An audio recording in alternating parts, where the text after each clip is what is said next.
Bienvenidas y bienvenidos a nuestro programa Libros al Aire, un programa que produce en conjunto Canal 15 y la editorial de la Universidad de Costa Rica. Hoy vamos a conversar con Samira Barquero en torno a su libro Canto Lírico en el Teatro Nacional de Costa Rica, 1897-2007. Y para eso nos acompaña Rebeca Woodbridge. Bienvenida, Samira. Bienvenida, Rebeca. Gracias. Pues la idea es conversar en torno a este libro, Samira, que acaba de salir. Tiene menos de un mes de haber salido. Es un libro que forma parte de una colección de libros sobre el Teatro Nacional. Y nos gustaría que nos empeces contando, aunque sea brevemente, la historia del libro. ¿Cómo fuiste invitada o cómo fue que te dedicaste a escribir este libro? Bueno, está en el marco del 120 aniversario del Teatro Nacional. Fue una idea del entonces director, Fred, y Lucía, la coordinadora también del archivo musical que ellos tienen. Y la idea era hacer un libro grande que pudiera revelar al público costarricense y lógicamente que al público internacional lo que había pasado en el Teatro Nacional durante todos estos años.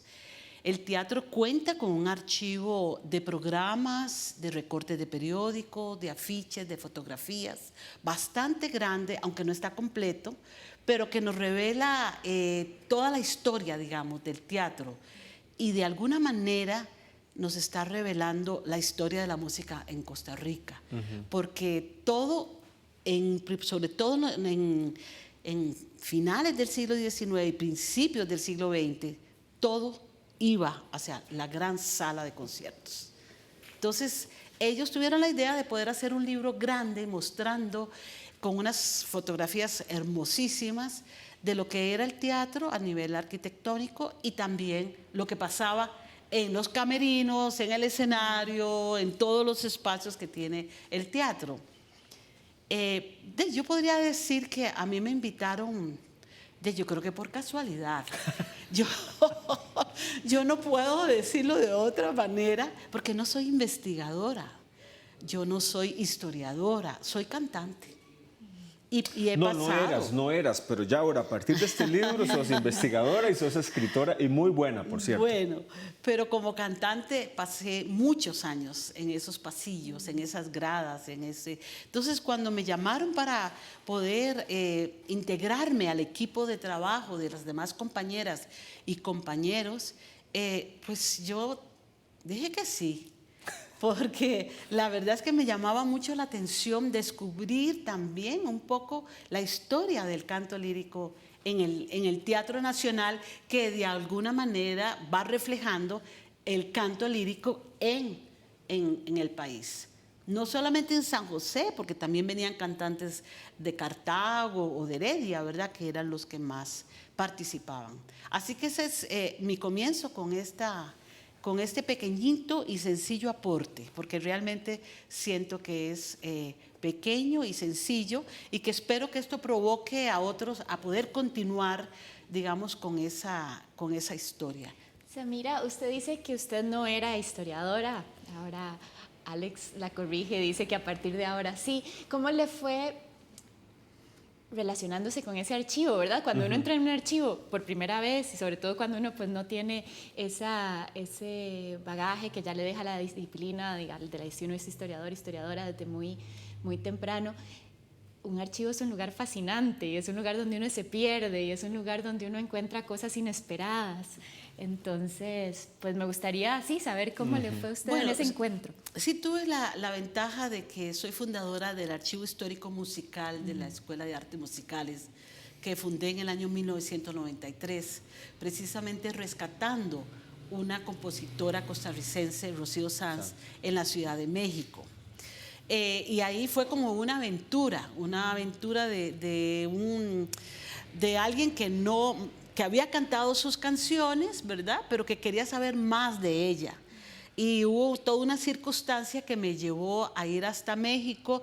Es una historia preciosa, ¿verdad? Pero no viene el caso. Pero esa investigación, digámoslo así, me permitió empezar y plantear a la Escuela de Artes Musicales y después a la universidad como tal, el crear un archivo histórico musical que permitiera rescatar toda la obra escrita, manuscrita y ediciones únicas de la música costarricense en Costa Rica.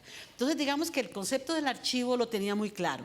Cuando llego al archivo del teatro, más bien me encuentro que estaba muy desordenado y no estaba en ese momento incompleto. Y en ese momento el trabajo de Lucía era un trabajo muy bueno. Ella empezaba a tratar de rescatar eso y eso lógicamente que era fascinante como tal, ¿verdad? Entonces, yo también empecé como a buscar cosas y tratar de... Así que no me era ajeno, digamos, el trabajo no me era ajeno. Lo que sí me era un poco, lo que sí me asustó al principio es que eran muchas imágenes. Eran casi 30,000 programas de mano, ¿verdad? Y eso sí me asustó. Y bueno, hice una cosa un poco interesante para mí. Me fui a la ciudad de Leipzig, en Alemania, una pequeña ciudad que es la ciudad de Bach. De Bach. La iglesia de Santo Tomás. Exactamente, la iglesia de Santo Tomás. Y me fui en el invierno, ¿verdad? En el mes de enero.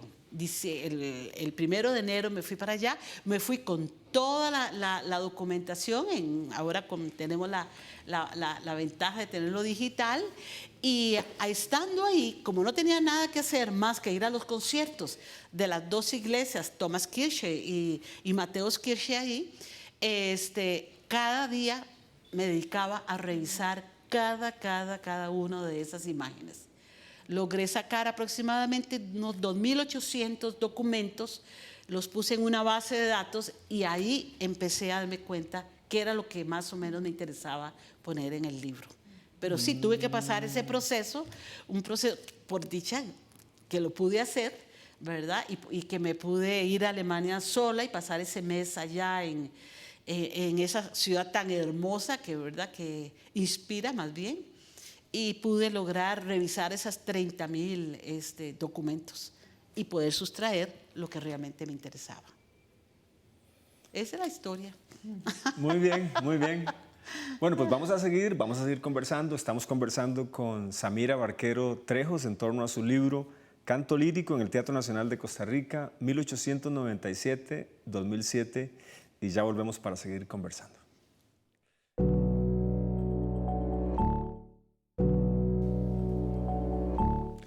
Este es el programa Libros al Aire.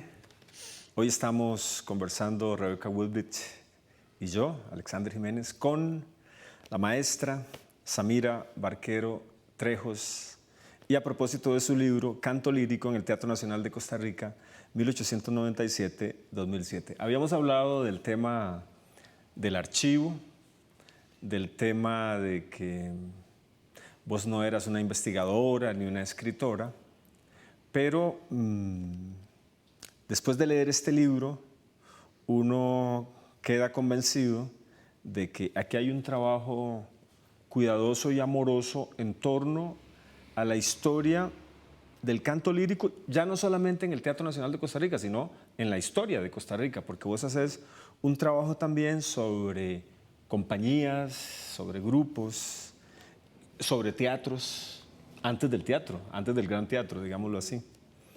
Y yo tengo la impresión, Samira, de que cuando uno lee esto se da cuenta que, aunque vos decís que no sos historiadora, lo que sí es cierto es que aquí hay un gran trabajo sobre las fuentes, pero también hay un gran gusto por contar historias, ¿verdad?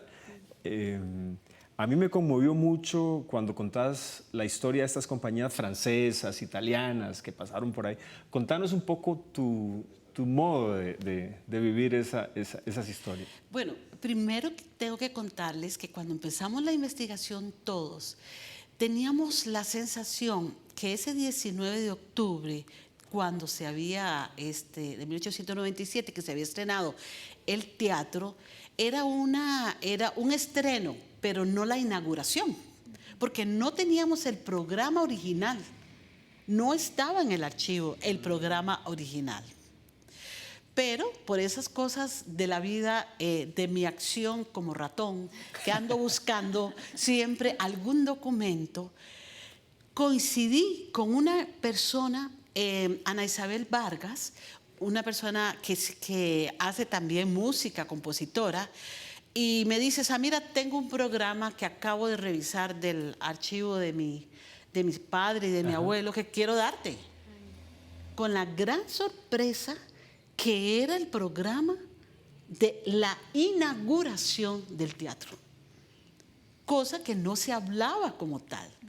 De hecho, en el libro grande no se dice que ese fue el programa de la inauguración. Ustedes lo van a encontrar en el libro, en algún momento se puede poner en el programa, porque me parece que es muy valioso, porque ahí se interpreta el himno nacional, lógicamente la marsellesa, ¿verdad? El himno francés, porque lógicamente el teatro nace con esa inquietud y esa gran influencia que tiene, ¿verdad? La cultura francesa en nuestro medio. A mí me parece como irónico, ¿verdad? En el sentido de que quieren que sea el Fausto. Y el Fausto, pues es en francés, ¿verdad? Para los organizadores, esa era la ópera chic. Había que poner el Fausto. Claro. ¿Verdad? Entonces... Y además con una compañía francesa. Que lo usual hubiera sido una compañía italiana, digamos. Por supuesto, si lo que estaba en boga en ese momento era Donizetti, era Bellini, era el bel canto. No era la canción francesa, no era la ópera francesa. Pero bueno, se hace. Y bueno, de alguna manera no fue que se recibió así con gran alegría, pero bueno, era la inauguración y se hace de una manera elegante, ¿verdad? Y yo no sé realmente si se habrá entendido, comprendido totalmente, puesto que la música Gounod, pues de alguna manera es diferente a la ópera italiana. La ópera italiana es muy alegre, ¿verdad? Siempre está chispeante, dando esas arias que se repiten y se repiten. La música de Gounod no es así. Pero bueno, pero sí llamó la atención y se inaugura con ella. Es muy interesante también ver que después siguen las compañías de las zarzuelas, que ya habían sido antecesoras de la inauguración del teatro, porque la zarzuela era algo que a la gente le gustaba. Y una cosa que me sorprendió también, y me sigue sorprendiendo, es que había público. Había un público. La gente se acercaba al teatro. Había trenes que iban a Cartago y traían a la gente, iban a Heredia y traían a la gente. Criticaban a las señoras que se llevaban los sombreros grandes porque no se veía, lógicamente, con aquellos sombreros, entonces no podían ver a los intérpretes. Es decir, era toda una acción que se iba dando. Entonces hubo hasta un reglamento, señoras, quítense el sombrero, no hablen, no interrumpan, ¿verdad? Toda una serie de cosas. El vestuario, ¿verdad? Entonces había todo un lindo ambiente. Eso me sorprendió muchísimo. Pero a la vez cuando lo traigo al presente me entristece, porque no tenemos ese mismo público apasionado por la zarzuela en ese momento. Es más, se dejó de hacer zarzuela en Costa Rica y se empezó a hacer ópera. La ópera llamaba más la atención a los cantantes sobre todo, porque es mucho más, para un cantante es mucho más hermoso cantar una aria que tiene una frase larga, que tiene un agudo largo, ¿verdad? Danos un ejemplo. Mi chiamano, mi mal mio nome è Lucia. Eso es hermosísimo. Bueno, yo no lo canté tan bonito, pero eso es una ópera italiana. Muy bien. Entonces, lógicamente, eso daba más pasión que la zarzuela. La zarzuela es muy regional, tiene un texto, y tiene un texto muy de la región, de Madrid o de Sevilla, ¿verdad? Usando una serie de palabras que a veces no comprendíamos. Vamos a hacer aquí un pequeño corte. Estamos conversando con Samira Barquero en torno a un libro que tienen que buscar y que tienen que leer porque es una historia formidable del canto lírico en la historia del Teatro Nacional. Ya regresamos.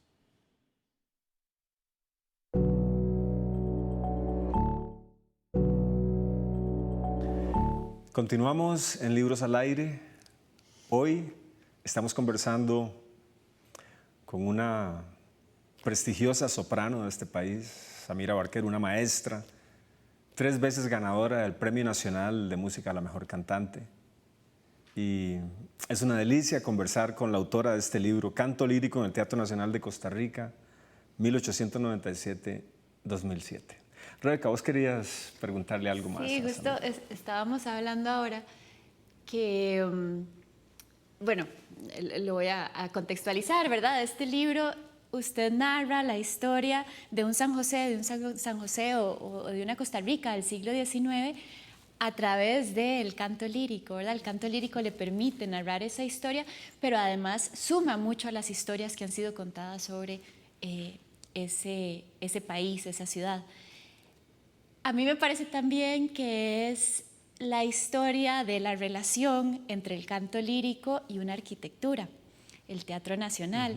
Pero me interesó sobre todo más esa arquitectura no en cuanto monumento simbólico, sino más bien la intimidad de esa arquitectura, ¿verdad? Sus pasillos, sus jardines. Creo que habla usted sobre todos esos otros lugares que tal vez no asociamos tanto con el teatro, que lo vemos más como monumento.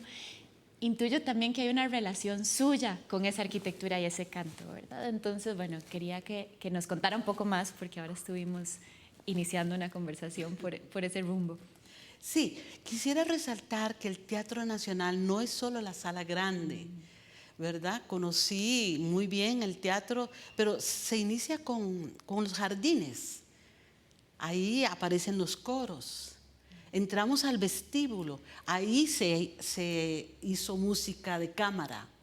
Seguimos las escalinatas de Los Ángeles, donde también hubo música, donde la gente salía de las gradas desde arriba y escuchando la música. Y después, los que queremos ser más pretenciosos, pues seguimos directo el pasillo y nos vamos al escenario. Por supuesto que el escenario es mágico. Es que el teatro es mágico para nosotros, para todos, para los actores, para los bailarines, para los cantantes, para todos es mágico porque tiene todas las condiciones para poder hacer con todo, con luces, con un lindo escenario, etc. Yo conocí el teatro desde que era muy pequeña porque estudié en el Castella. Entonces, Arnoldo Herrera, que creó el Castella en 1953, que ya está cumpliendo 70 años, este año está cumpliendo 70 años, igual que yo. Por eso no puedo ignorar mi edad. Resulta que él empieza a hacer ópera porque todos aman la ópera. Entonces, Arnoldo Herrera ama la ópera. Se encuentra con otro hombre que también ama la ópera, que es Benjamín Gutiérrez, nuestro gran compositor, que también dirigía orquesta, que también amaba la ópera. Y se encuentra con una serie de cantantes, un grupo de cantantes que venían de hacer música desde antes con Melico Salazar. Recordemos que Melico, el libro lo narro, es como el iniciador de los movimientos musicales líricos en Costa Rica. Él cada vez que venía a Costa Rica inventaba una ópera. Inventaba y decía, bueno, señores, tenemos que financiar esto. Y lo que más me gusta de ese antecedente es que ellos hicieron ópera de la nada. No ganaron un centavo, siempre perdían. Yo recuerdo pequeñita oír las discusiones, porque a uno le encantaba oír las discusiones, pero que no me has pagado. Mira, si no me pagas hoy, mañana no vengo a la función, ¿verdad? Eso decían los músicos, lógicamente, porque desde que tenía 12 años, 10 años, yo estaba ahí en el teatro. A la edad de 12 años, en el año 1965 se montó una ópera, La Forza del Destino, de Verdi.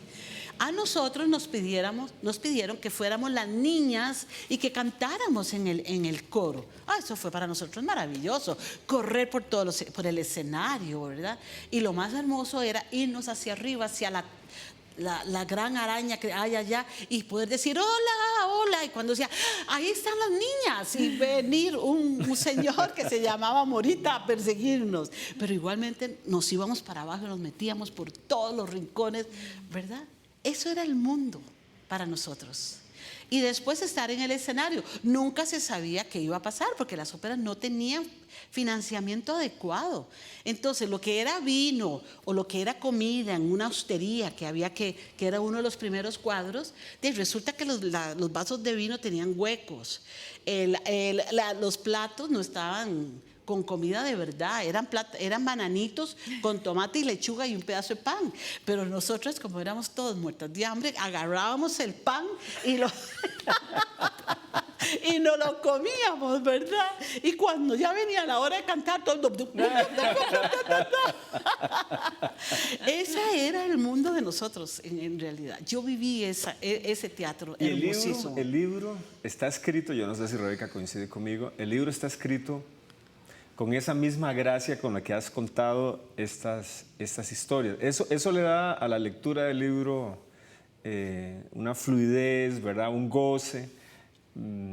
Tengo la impresión de que a vos, además de los datos, de las fuentes, del uso de los archivos, también disfrutás contando esta magia que probablemente uno nunca ve cuando va a ver un espectáculo, que es lo que ocurre antes. Ahí todo eso lo contás con muchísima gracia, eso se agradece. Y sobre todo esta generación, esa generación de los años 30, 40, 50, 60, que dieron todo por hacer ópera en ese teatro, con condiciones realmente no adecuadas. Hombres y mujeres, por eso yo pongo los nombres de esas personas, porque digo, esas personas construyeron lo que hoy tenemos.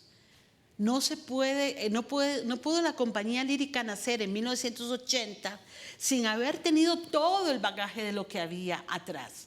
No pudieron ellos inventar, ahora vamos a hacer ópera, vamos a hacer una compañía. No, es que fue una escuela mal, bien, vamos a ver cómo podemos juzgarla. Pero fueron hombres y mujeres que se pararon en ese teatro, que buscaron todos los trapos viejos posibles que te tenía uno que poner ahí porque no podía ser vestuarios nuevos. Sí. Con escenografías de cómo salieran y pudieron presentarlo. Y eso es lo que yo quiero resaltar en este libro. De hecho, la historia de la compañía lírica del año 1980 no la narro. Ni narro tampoco la historia misma del coro sinfónico. Creo que eso le tocará a los que construyeron esa, porque yo misma no la entiendo. Sinceramente, yo no entiendo qué es una compañía de ópera en Costa Rica en estos momentos cuando construye una sola ópera al año. Entonces, es como una crítica también. Muy bien, muchas gracias, Samira, por esta riquísima conversación.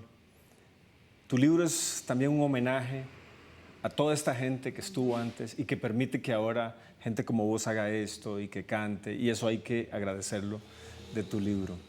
Hemos conversado con Samira Barquero Trejos a propósito de su libro Canto lírico en el Teatro Nacional de Costa Rica, 1897-2007. Les invitamos a buscar el libro, a leerlo y a disfrutarlo.